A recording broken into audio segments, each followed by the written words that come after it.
Alright, so the Eagles just went out and made another interesting roster move, as in the wake of an unfortunate injury, the Birds brought in an under-the-radar offensive weapon that should hopefully help the Eagles' run game maintain their dominance. Meanwhile, many of the Birds' new additions continue to absolutely shine, including Zack Baun and Mekhi Becton, and their impressive play, along with that of a few others, may ultimately end up leaving Howie Roseman and the Eagles with an impossible decision in the near future. Plus, could this game against Bryce Young and the Panthers be a bigger challenge than people think?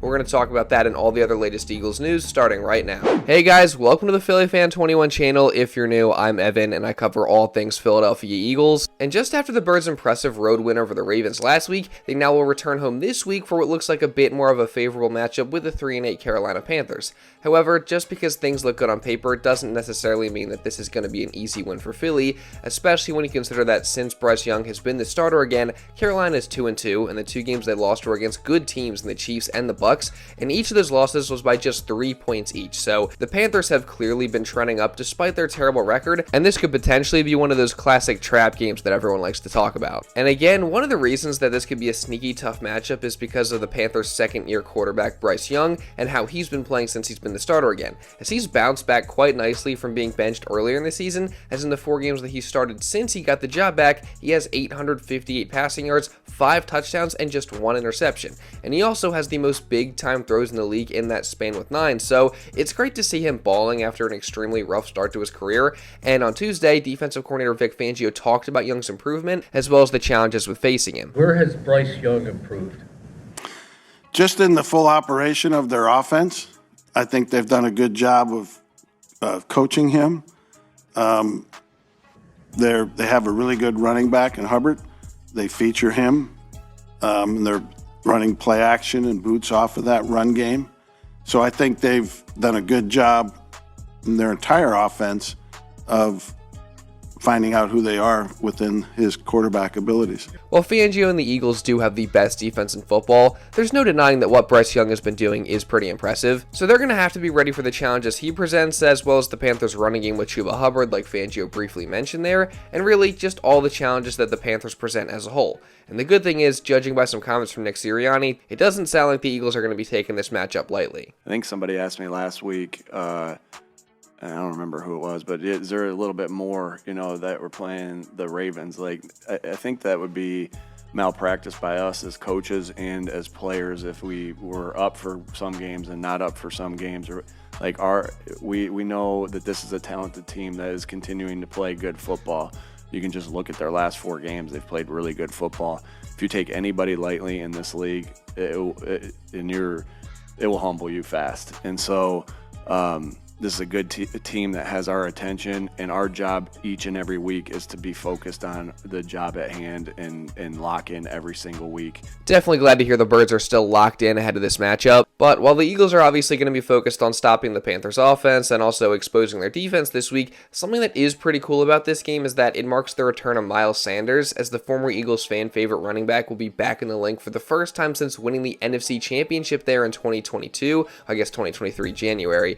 Now, unfortunately, though, Sanders won't be playing in the game as he's currently on IR with an ankle injury, so that kind of sucks, and it's also unfortunate just the way things have played out for Sanders in his stint with Carolina, as he's fell down the depth chart to the team's 3rd running back. But assuming he does travel with the team, it will just be good to see him back in Philly, and hopefully the Eagles fans in attendance will give him some love. That being said, though, obviously, I am extremely happy with the Eagles' current situation at running back with Sanders' former college teammate Saquon Barkley, as that addition just continues to look better and better. And Barkley wasn't the only addition this offseason that turned out to be an absolute home run. I mean, we can go down the list, starting with Cooper DeJean, who has just been absolutely unbelievable to start his career, as he's one of the highest graded corners and highest graded corners in coverage in the entire NFL. And the guy also just body slammed Derrick Henry of all people to add on to that. So, safe to say, he's been extremely impressive early in his career, and he's just going to continue to get better. And what makes the addition of DeJean even better is that, according to him, he's right at home in Philly, as in a recent interview with WIP, he said, quote, Anytime I see that video of Howie calling me,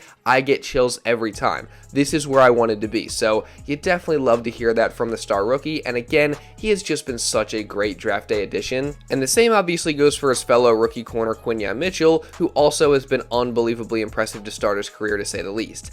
And he's really locked down every star receiver to come his way so far, and most recently, it was Zay Flowers who got locked up in Guantanamo Bay. And don't worry, we're going to get into that and a whole lot more in just a minute, but real quick, I do want to say, if you are enjoying this video and you don't want to miss any other Eagles coverage or content just like this coming throughout the rest of the season, make sure you subscribe and also really importantly, turn on notifications so you're notified instantly when one of these videos is uploaded. Trust me, you guys are not going to want to miss any of the Eagles coverage or content I got coming on this channel. I cover the Birds pretty much daily here, so if you want to stay up to date on all the latest Eagles news, this is the spot. So again, subscribe and turn on notifications, and also drop a like because it really does help me out a ton. Let's see if we can get to 600 likes today.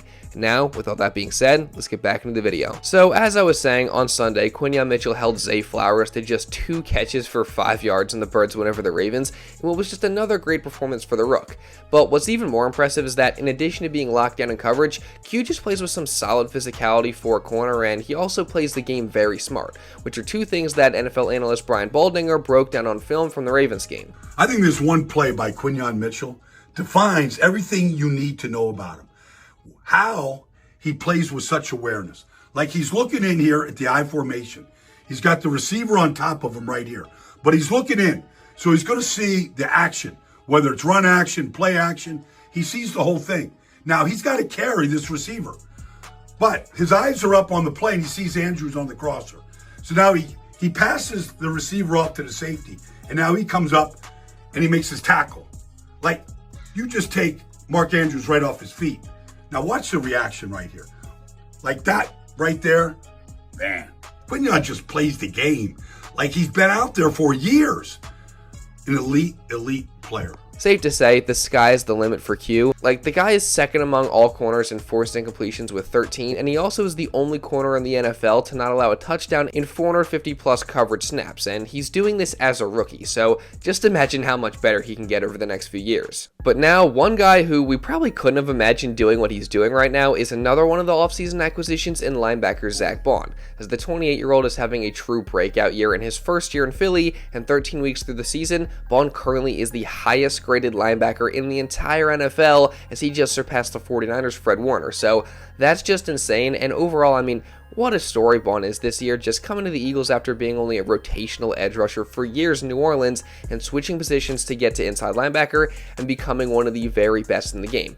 Like, it's honestly crazy, but what's even crazier is that a somewhat similar thing happened with another one of the Eagles offseason acquisitions in right guard Mekhi Becton, as he's had a breakout season in his first year in Philly after switching positions from tackle to guard, and he just seems to continue to get better with each passing week.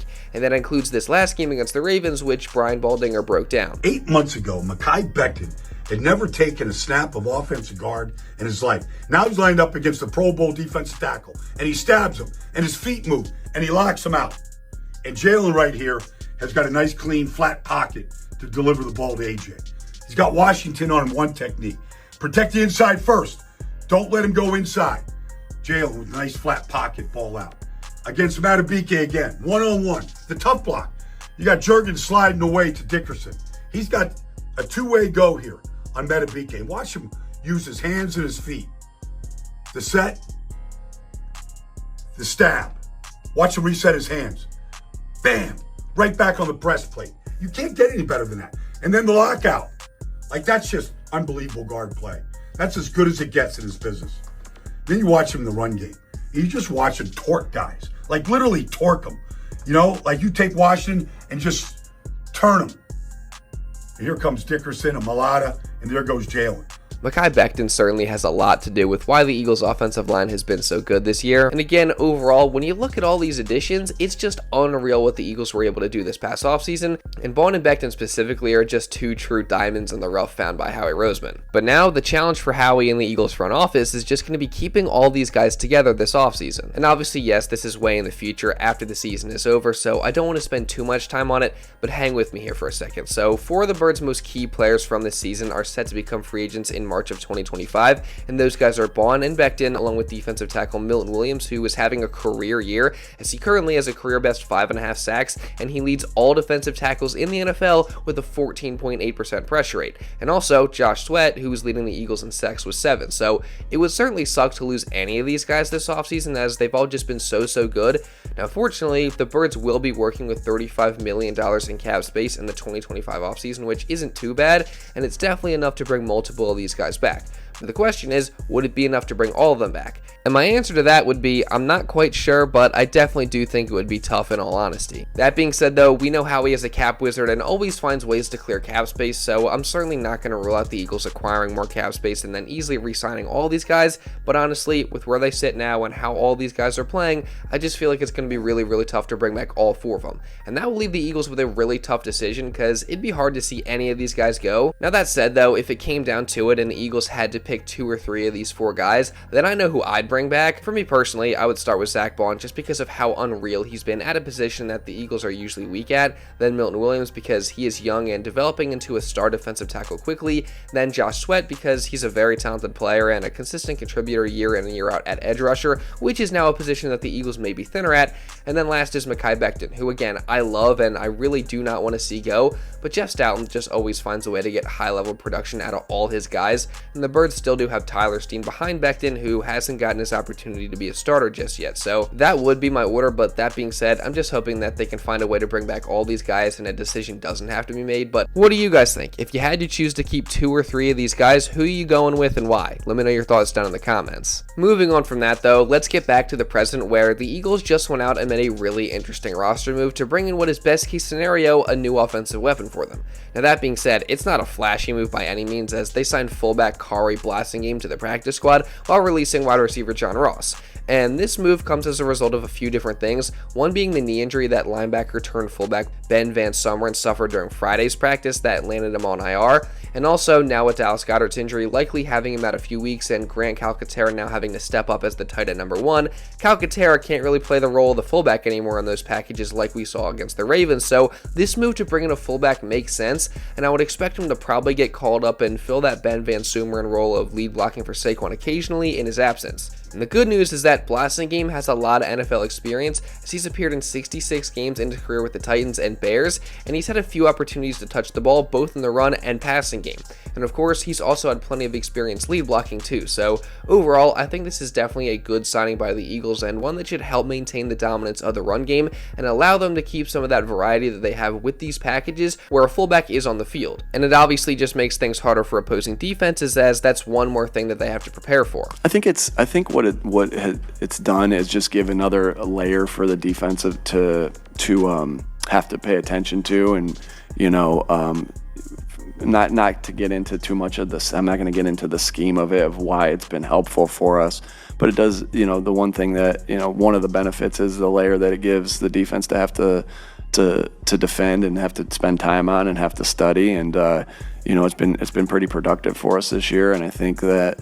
I haven't been on a team that we've utilized a fullback in quite some time, and it's sometimes you go into it and like, hey, do we need a fullback? And you say, nah, and then you get into it and you start doing it, and you're like, man, okay, this has been a good benefit for us, and you build on that, right? We're excited about that, and we'll continue to use it as we need to. It definitely sounds to me like the Eagles now view the fullback as a valuable part of their offense, so overall, again, I like the signing, but what do you guys think? But now, just giving a real quick injury update from today's practice, the good news for the Eagles is that both Devontae Smith and Darius Slay participated in some capacity, so that could definitely be a good sign for their availability Sunday. However, Reed Blankenship, Britton Covey, and of course Dallas Goedert did not practice, so that's definitely not a great sign, but we'll just have to wait and see how things play out throughout the week to get a better idea of if these guys will play or not. And I'm going to be covering this definitely more in depth tomorrow in my video and also on Friday, so make sure you subscribe and turn on notifications so you don't miss any other Eagles coverage or content just like this coming throughout the rest of this week and this season.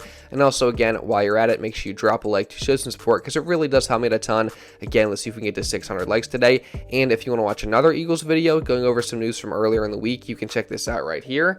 And now with all that being said, that's pretty much all I got for this one, guys. So thank you all so much for watching, and I'll see you in the next video.